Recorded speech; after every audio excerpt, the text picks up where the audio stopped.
사람들은 제 인생을 로또라고 했습니다.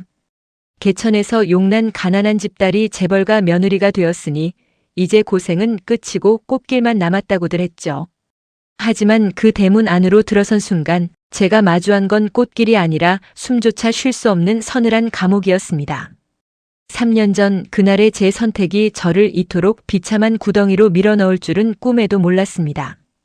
화려한 샹들리에 불빛이 거실 대리석 바닥에 부서져 내리고 있었습니다. 제 눈앞에는 방금 전 시어머니가 내던진 차가운 얼음물이 사방으로 흩어져 있었고 젖은 제 블라우스에서는 비릿한 수돗물 냄새가 훅 끼쳐 올라왔습니다. 차가운 물줄기가 뺨을 타고 흘러 턱 끝에서 툭툭 떨어지는 소리가 고요한 거실의 천둥 소리처럼 크게 울려 퍼졌습니다. 살이 애는 듯한 냉기가 피부를 찔렀지만 제 마음속에서 타오르는 불길은 식을 줄을 몰랐습니다. 어머니는 이탈리아제 벨벳 소파에 몸을 깊숙이 묻은 채 마치 더러운 오물을 보는 듯한 눈빛으로 저를 내려다보고 계셨습니다. 입가에는 비릿한 미소가 조소처럼 걸려 있었고 그녀가 걸친 실크 가운에서는 머리가 지끈거릴 정도로 진한 장미 향수 냄새가 거실 전체를 압도하고 있었습니다. 그 우아한 향기 뒤에 숨겨진 썩은 내동댕이 처진 인격을 저는 온몸으로 받아내고 있었습니다. 이게 내 수준이야. 닦아내고 씻어내도 지워지지 않는 그 천한 근본. 이제 그만 내 아들 인생에서 사라져 주련? 어머니의 목소리는 얼음 송곳처럼 날카롭게 제 가슴 한복판을 찔렀습니다. 저는 바닥에 흩어져 물에 젖어가는 이혼 서류를 멍하니 쳐다봤습니다. 하얀 종이 위로 제 눈물이 한 방울씩 떨어져 글자가 번지는 게 보였습니다. 3년 동안 이 집안을 위해 죽어라 일했던 제 시간들이 그 잉크처럼 허망하게 지워지고 있었습니다. 그 옆에 서 있던 남편 기석 씨는 끝내 제 눈을 피했습니다. 불과 3년 전 제 손을 잡고 세상 그 누구보다 행복하게 해주겠다던 그 따뜻했던 맹세는 이제 차가운 시계 태엽 소리만 내고 있었습니다. 그가 신고 있는 명품 구두의 매끄러운 가죽 광택이 오늘따라 유난히 징그럽고 낯설었습니다. 저 남자는 한 번도 제 편이었던 적이 없었습니다. 그저 자기 가문의 장식품으로 제가 필요했을 뿐이었죠. 저는 천천히 고개를 들어 어머니를 보았습니다. 평생을 명문가 종부라는 가면을 쓰고 살아온 저 여자의 고결한 얼굴. 하지만 제 머릿속에는 어제 서재 깊숙한 곳에서 발견한 낡은 흑백 사진 한 장이 떠올랐습니다. 사진 속 진짜 명문가 딸의 얼굴과 지금 제 앞에 있는 저 여자의 얼굴이 미세하게 어긋나 있던 그 소름 끼치는 순간을 저는 기억합니다. 저 여자는 지금 자신이 누구인지조차 잊어버린 가짜 인생을 살고 있었습니다. 어머니, 제가 근본이 없어서 물을 뿌리신 건가요? 아니면 어머니가 숨기고 싶은 그 근본이 두려워서 이러시는 건가요? 제 목소리는 의외로 차분하고 단단했습니다. 덜덜 떨리던 손끝이 신기하게도 그 순간 딱 멈췄습니다. 시어머니의 눈동자가 아주 찰나의 순간 지진이 난 것처럼 심하게 흔들리는 것을 저는 똑똑히 보았습니다. 그 짧은 침묵 속에 수만 가지의 죄악이 스쳐 지나가는 듯 했습니다. 뭐라고? 내가 지금 어디라고 감히 그런 망언을. 어머니의 목소리가 한 옥타브 높아지며 거실을 찢어 놓았습니다. 고결한 척하던 우아함은 간데없고 시장바닥에 악다구니 같은 날 선 비명이 천장을 때렸습니다. 거실 벽에 걸린 수억 원대의 명화들이 그 천박한 비명 소리에 파르르 떨리는 것 같았습니다. 그 소리는 마치 가면이 깨지는 파열음처럼 제 귓가를 울렸습니다. 저는 바닥에 떨어진 이혼 서류를 정성스럽게 집어들었습니다.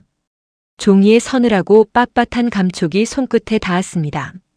이 종이 한 장에 제 젊음과 희생, 그리고 무너진 자존심이 담겨 있다는 게 서글펐습니다. 하지만 동시에 해방감이 밀려왔습니다. 더 이상 이 가짜들의 연극의 들러리를 서지 않아도 된다는 안도감이 제 심장을 뛰게 했습니다. 시계를 보았습니다. 오후 6시. 이 집안의 모든 화려한 조명이 자동으로 켜지는 시간이었습니다. 찬란한 빛들이 거실을 메웠지만 그 아래 서 있는 저들의 영혼은 그 어느 때보다 어둡고 캄캄해 보였습니다.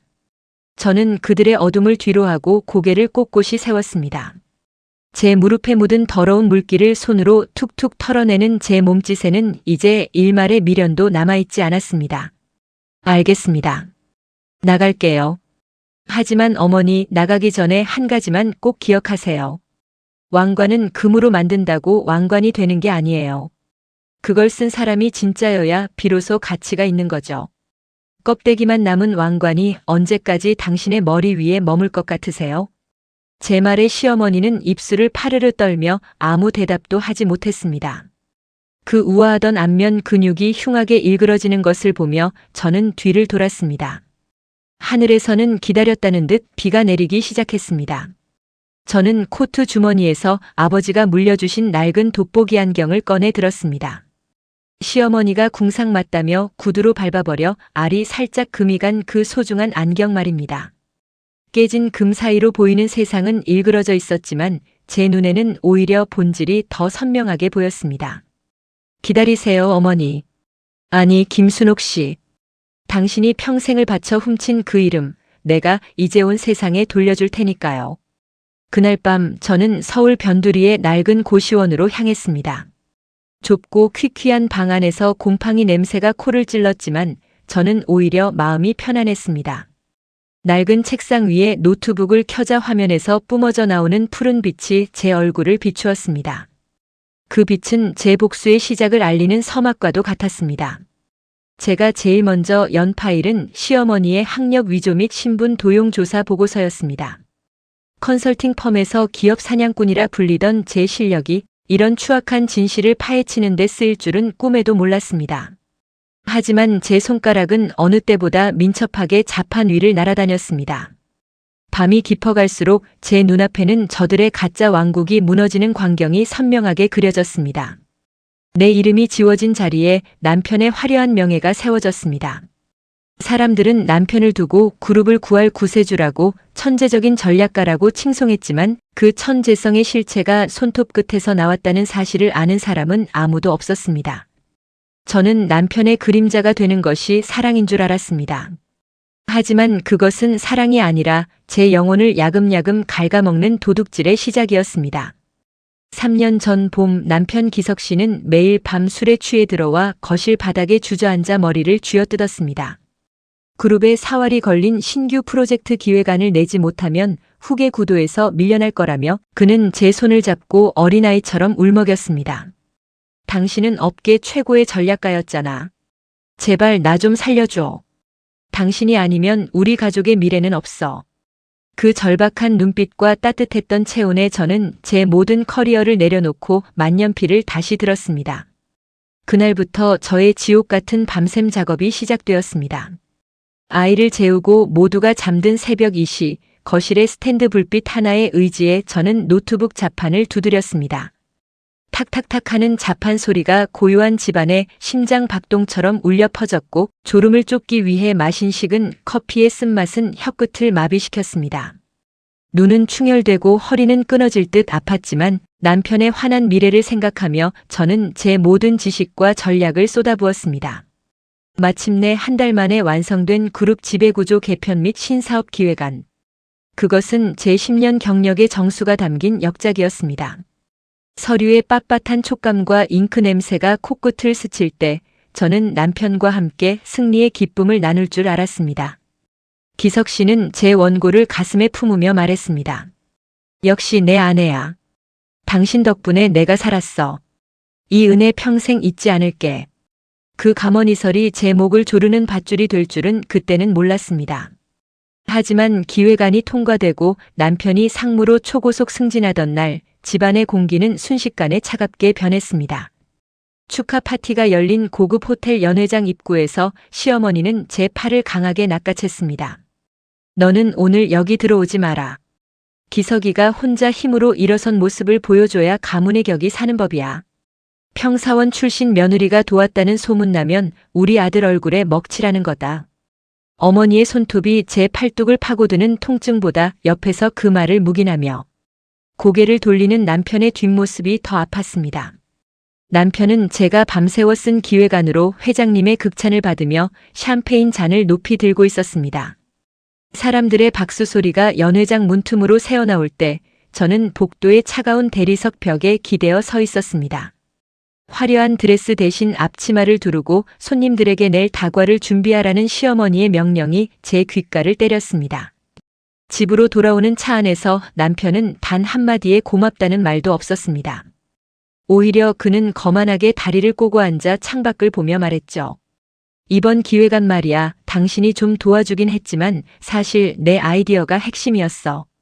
당신은 그냥 정리만 좀 해준 거니까 너무 유세 떨지 마. 그 말을 뱉는 그의 입술에서는 독한 위스키 냄새와 비릿한 거만함이 섞여 나왔습니다. 그날 이후 저는 철저하게 지워졌습니다. 남편은 그룹의 영웅이 되어 TV 뉴스에 나왔고 시어머니는 우리 아들이 천재라서 가문을 일으켰다며 동네방네 자랑을 하고 다녔습니다. 제가 거실 한복판에서 기획안을 수정하느라 지새웠던 수많은 밤들은 운 좋은 며느리가 재벌집에 들어와 팔자 폈다는 비아냥으로 변해 있었습니다.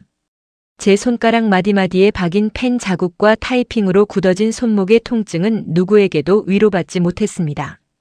어머니는 제가 조금이라도 힘든 기색을 보이면 내가 한 게 뭐가 있다고 유난이냐며 면박을 주셨습니다. 우리 기석이는 나라를 구하는 일을 하는데 너는 집에서 살림 하나 똑바로 못해서 어떡하니? 어머니의 가시 돋친 말들이 제 가슴에 박힐 때마다 저는 입술을 깨물며 참고 또 참았습니다. 어느 날 오후 서재 청소를 하던 저는 남편의 책상 위에 놓인 잡지를 보았습니다. 올해의 젊은 경영인이라는 타이틀과 함께 남편의 인터뷰가 실려 있었습니다. 인터뷰 내용 중에는 이런 구절이 있더군요.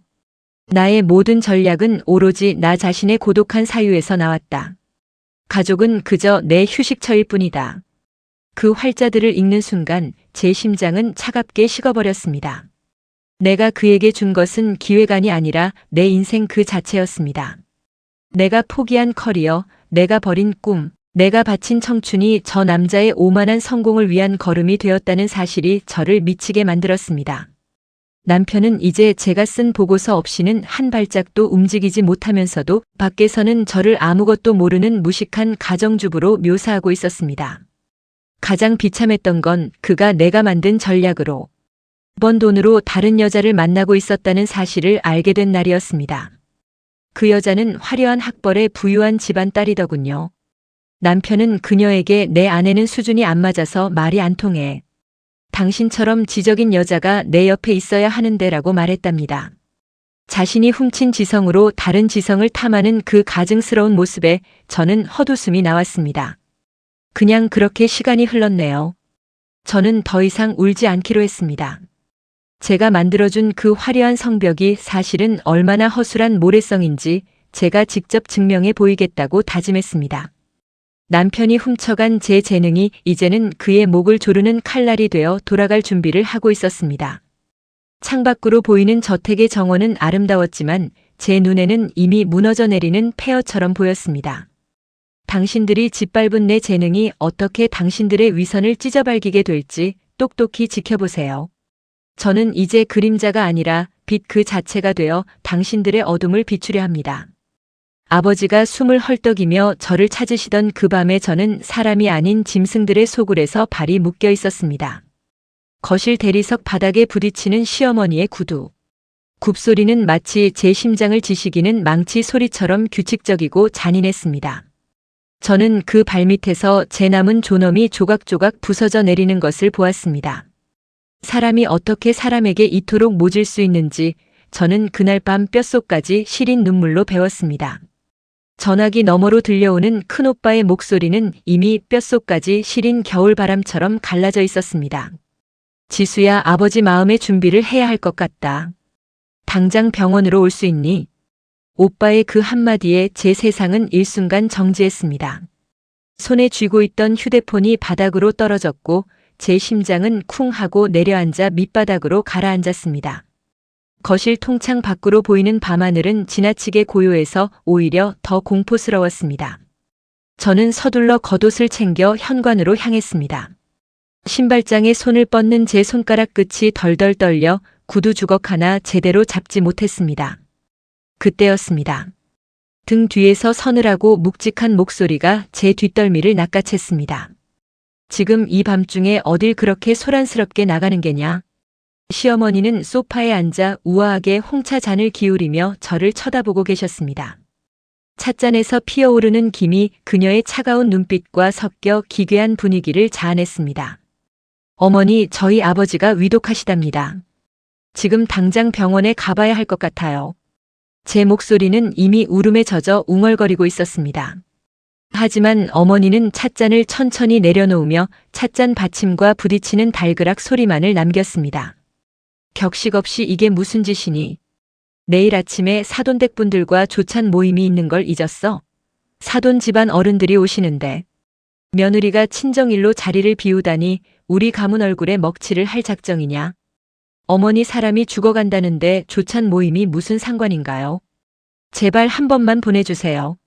제가 간절히 매달리며 어머니의 무릎 앞에 엎드렸습니다. 하지만 그녀는 제 손길을 불쾌하다는 듯 털어내며 차갑게 쏘아붙였습니다. 죽고 사는 건 하늘의 뜻이지 내가 간다고 바뀔 일이 아니다. 그리고 내 남편이 이번에 후계 구도 굳히기에 들어갔는데 처가댁 불행한 소문이라도 나면 어떡할 작정이니? 그냥 조용히 방으로 들어가서 기도나 하렴. 그때 남편 기석 씨가 서재에서 나왔습니다. 저는 마지막 희망을 품고 그의 바짓가랑이를 붙잡았습니다. 여보, 우리 아버지 좀 봐줘. 당신 장인어른이잖아. 하지만 기석 씨는 제 손을 부드럽지만 단호하게 떼어냈습니다. 지수야, 어머니 말씀 들어. 당신 지금 흥분해서 운전도 못해. 내일 모임 끝나고 같이 가보자. 장인어른도 이해하실 거야. 그의 입에서 나오는 이해라는 단어가 이토록 역겹게 들린 적은 없었습니다. 가장 비참한 순간은 그 다음에 찾아왔습니다. 아버지가 급히 수술을 받으셔야 하는데 병원비가 당장 필요하다는 오빠의 문자가 다시 왔습니다. 제가 결혼할 때 맡겨두었던 제 명의의 비상금 통장. 시어머니가 관리하겠다며 가져갔던 그 통장이 떠올랐습니다. 어머니, 제 비상금 통장 좀 주세요. 아버님 수술비가 급하다고 합니다. 제 말에 시어머니는 비릿한 웃음을 지으며 금고에서 통장을 꺼냈습니다. 그런데 그 통장은 이미 해지되어 있었습니다. 어머니, 이게 어떻게 된 일인가요? 제 통장이 왜 해지된 거죠? 저는 떨리는 목소리로 물었습니다. 시어머니는 손톱에 매니큐어를 살피며 무심하게 대답했습니다.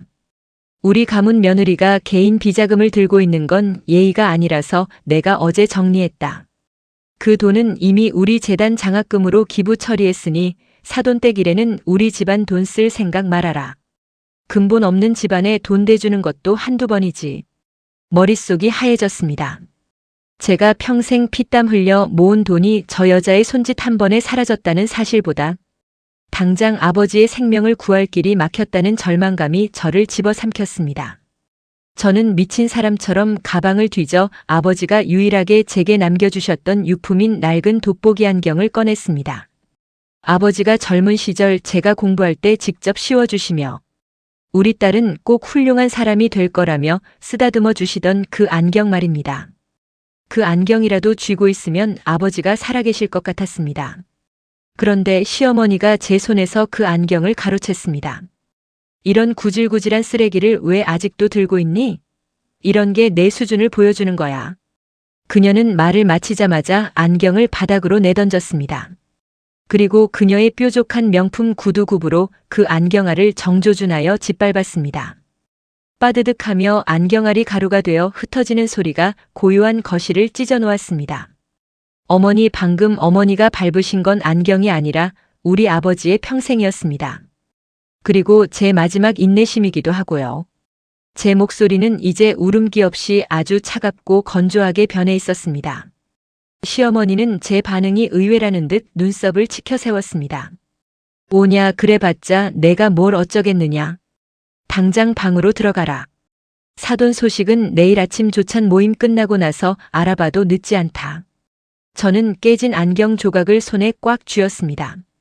손바닥을 파고드는 날카로운 통증이 오히려 정신을 맑게 해주었습니다. 그 조각 위로 제 뜨거운 눈물이 한 방울 떨어졌습니다. 그 눈물 속에 담긴 건 슬픔이 아니라 저들을 향한 처절한 증오였습니다. 당신들이 가진 그 우아한 가문의 이름이 사실은 얼마나 추악한 피로 얼룩져 있는지 제가 반드시 증명해 보이겠다고 아버지가 남겨주신 깨진 안경 조각에 맹세했습니다. 밤은 깊어갔고 거실의 시계 소리는 여전히 규칙적으로 흐르고 있었습니다. 남편은 제 어깨를 다독이는 척하며 방으로 들어가 쉬라고 했지만 저는 그의 손길이 닿은 자리를 칼로 도려내고 싶었습니다. 저는 조용히 방으로 들어와 낡은 수첩을 펼쳤습니다. 그리고 그동안 제가 모아두었던 시어머니의 은밀한 통화 기록과 그녀가 해외 명문대 출신이라며 자랑하던 졸업장의 허점들을 하나씩 대조해보기 시작했습니다. 우아함이라는 이름으로 덧칠된 그들의 성벽에 아주 작은 균열이 가기 시작했습니다. 그 틈 사이로 비집고 나오는 썩은 냄새를 저는 놓치지 않았습니다. 사람이 평생을 바쳐 쌓아 올린 거짓이 단 한 장의 사진 앞에서 얼마나 허망하게 무너질 수 있는지 저는 그날 밤 서늘한 공기 속에서 목격했습니다. 당신이 훔친 그 이름으로 나를 짓밟은 대가는 당신의 존재 자체가 부정당하는 비참함이 될 것입니다. 그날 밤은 유난히도 달빛이 시퍼렇게 질려 있었습니다. 아버지를 지키지 못한 죄책감이 제 가슴을 도려내고 있었지만 저는 울지 않았습니다. 깨진 안경 조각을 손에 쥔 채 저는 시어머니의 비밀 서재로 향했습니다. 어머니가 외출한 틈을 타서 들어선 그 방에서는 늘 그렇듯 머리 아픈 장미 향수 냄새와 오래된 책 냄새가 기묘하게 섞여 있었습니다. 저는 소리 죽여 금고 앞에 무릎을 꿇었습니다. 남편이 잠결에 흘렸던 번호들을 조합하며 다이얼을 돌리는 순간 제 손끝에 전해지는 금속의 차가운 감촉이 심장을 조여왔습니다. 딸깍 하는 소리와 함께 육중한 금고 문이 열렸을 때 제 코끝을 스친 건 40년이라는 시간의 먼지 냄새였습니다. 그 안에는 화려한 보석 대신 노랗게 바랜 서류 뭉치와 낡은 수첩 하나가 놓여 있었습니다. 가장 먼저 제 눈길을 끈 건 시어머니가 그토록 자랑하던 해외 명문대의 졸업장이었습니다.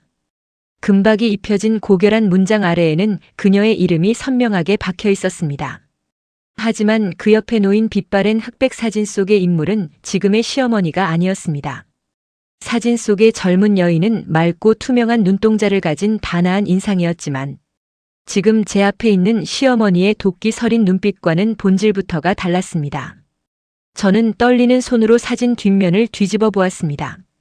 거기에는 희미한 연필 글씨로 1984년 진짜 상속녀를 기리며라는 문구가 적혀 있었습니다. 심장이 멎는 것 같았습니다. 그렇다면 지금 이 집안의 안주인 노릇을 하며 나를 근본 없는 잡초라 부르던 저 여자는 누구란 말인가요?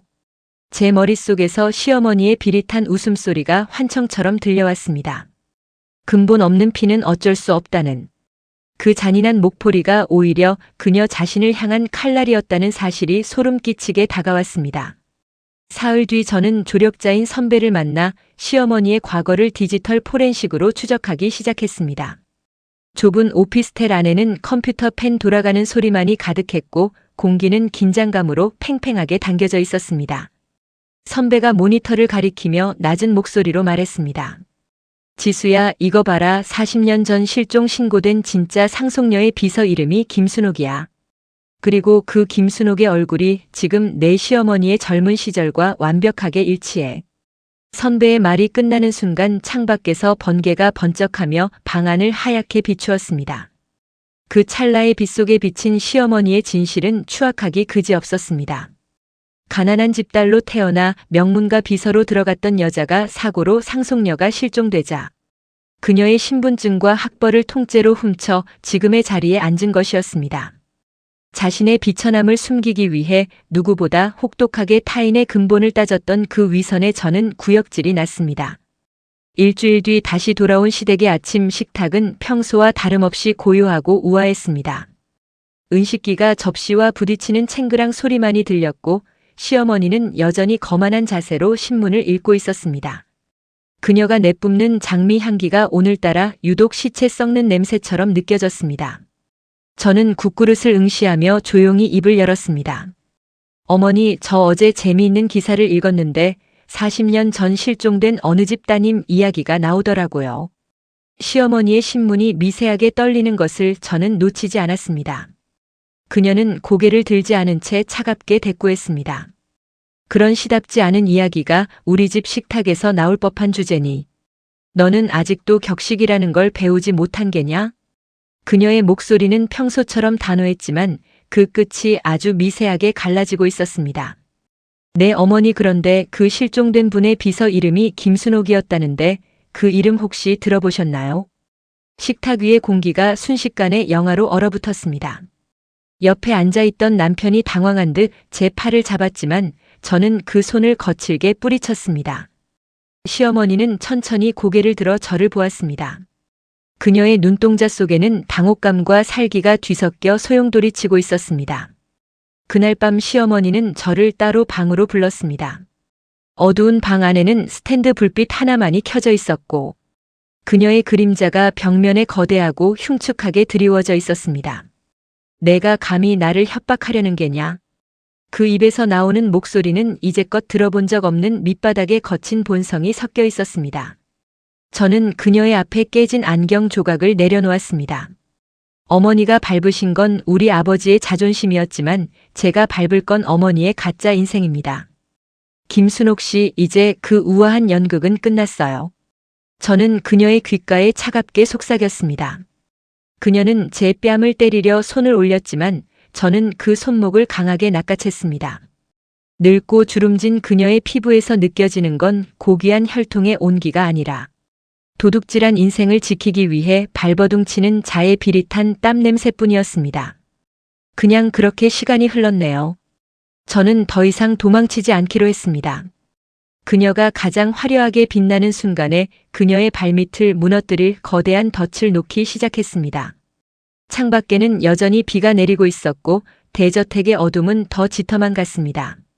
아버지가 남겨주신 깨진 안경 조각은 이제 적의 심장을 찌를 날카로운 칼날이 되어 제 손안에서 빛나고 있었습니다. 다음 날 아침 저는 시어머니가 지시한 가문의 행사 준비를 묵묵히 도왔습니다. 사람들은 저를 보며 다시 순종적인 며느리로 돌아왔다고 생각했겠죠. 하지만 제 머릿속은 온통 다가올 창립 기념 파티의 스크린을 채울 영상들로 가득했습니다. 당신이 지은 죄는 당신이 가장 소중하게 여기는 그 명예로 갚게 될 것입니다. 저는 거울 속에 저를 보며 차갑게 미소 지었습니다. 가장 높은 곳에서 가장 우아한 척 웃고 있을 때 당신의 발밑을 무너뜨리겠다고 맹세했습니다. 아버지가 남겨주신 깨진 안경 조각이 제 손바닥을 파고들며 남긴 흉터는 그날 이후 제 복수의 나침반이 되었습니다. 오늘 당신이 걸친 그 화려한 비단 옷은 당신의 수의가 될 것이고 당신이 샴페인 잔을 든 그 손은 떨림을 멈추지 못할 것입니다. 거짓으로 세운 왕국은 진실의 빛 한 줄기에도 모래성처럼 허물어진다는 것을 이제 당신의 무너진 인생으로 증명할 차례입니다.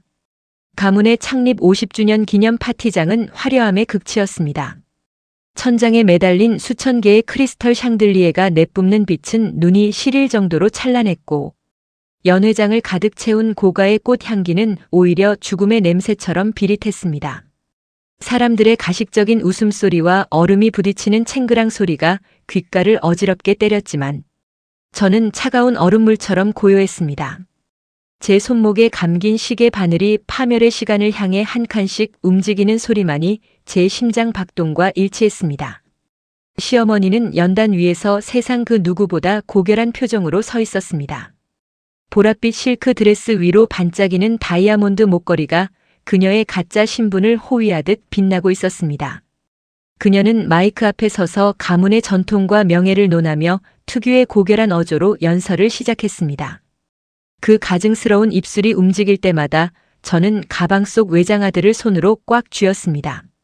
40년 전 사라진 한 여자의 인생과 그 인생을 훔친 도둑의 진실이 그 작은 기계 안에 숨을 죽이고 있었습니다. 어머니가 연설의 정점에 달했을 때 저는 천천히 연단 쪽으로 걸어나갔습니다. 사람들의 시선이 저에게 쏠렸고 시어머니의 눈썹이 가늘게 떨리는 것을 보았습니다. 그녀는 여전히 저를 무시하듯 비릿한 미소를 지으며 눈짓으로 저를 물러나게 하려 했습니다. 하지만 저는 멈추지 않았습니다. 오히려 그녀의 눈을 똑바로 응시하며 대형 스크린으로 연결된 컨트롤러의 버튼을 눌렀습니다. 순간 장내의 조명이 일제히 꺼지고 거대한 화면 가득 푸른 빛이 쏟아져 나왔습니다. 화면에는 그녀가 그토록 숨기고 싶어 했던 40년 전의 기록들이 흐르기 시작했습니다. 해외 대학의 빛바랜 학적부와 진짜 상속녀의 실종 사건 기사, 그리고 결정적으로 시어머니의 본명인 김순옥이라는 이름이 적힌 낡은 인사기록 카드가 클로즈업 되었습니다. 연 회장은 순식간에 찬물을 끼얹은 듯 정적이 내려앉았습니다. 샴페인 잔을 들고 있던 사람들의 손이 공중에서 멈췄고 시어머니의 얼굴은 순식간에 잿빛으로 변해갔습니다. 저는 마이크를 잡고 단상 위로 올라갔습니다. 구두굽이 무대를 밟는 소리가 스피커를 타고 웅장하게 울려 퍼졌습니다. 어머니, 아니 김순옥 씨. 당신이 3년 동안 저에게 가르치신 그 잘난 격식이 이런 거였나요? 타인의 이름과 학벌을 훔쳐서 만든 그 가짜 왕관이 그렇게도 무거우셨나요? 제 목소리는 떨림 하나 없이 차갑고 명확하게 연 회장 구석구석을 파고들었습니다. 시어머니는 거친 숨을 내뱉으며 단상 기둥을 붙잡았지만 이미 그녀의 다리는 힘을 잃고 후들거리고 있었습니다. 화면은 이제 그녀가 비서 시절 진짜 상속녀의 인감도장을 위조해 재산을 가로채던 정황이 담긴 포렌식 자료들로 넘어갔습니다.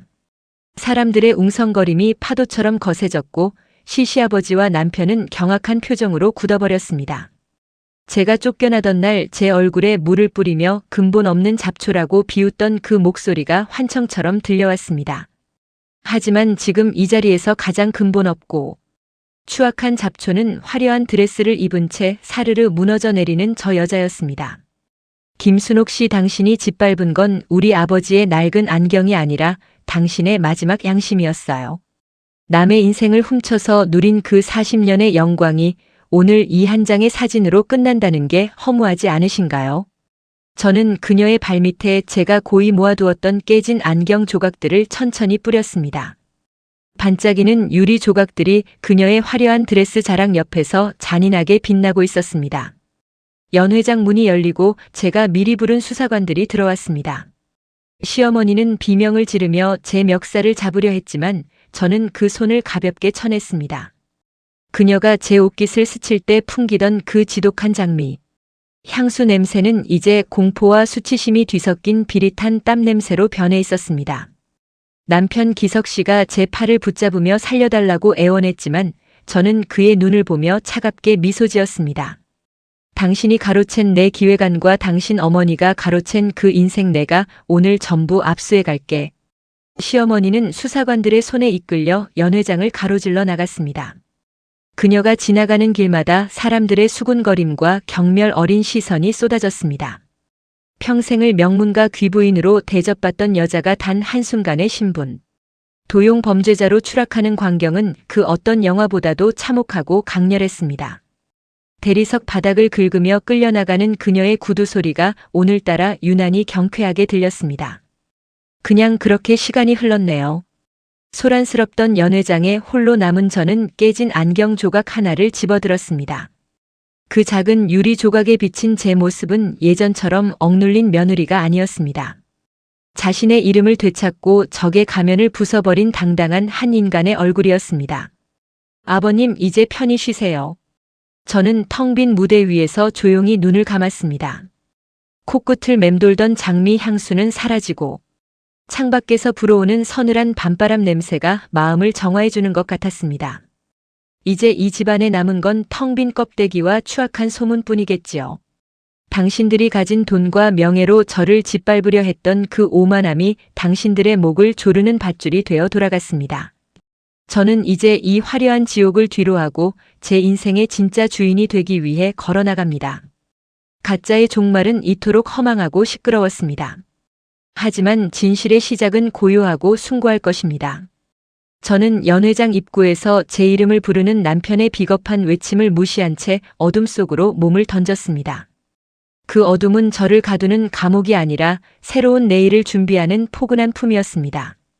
누구의 아내도 누구의 며느리도 아닌 이제야 오롯이 나를 만났습니다.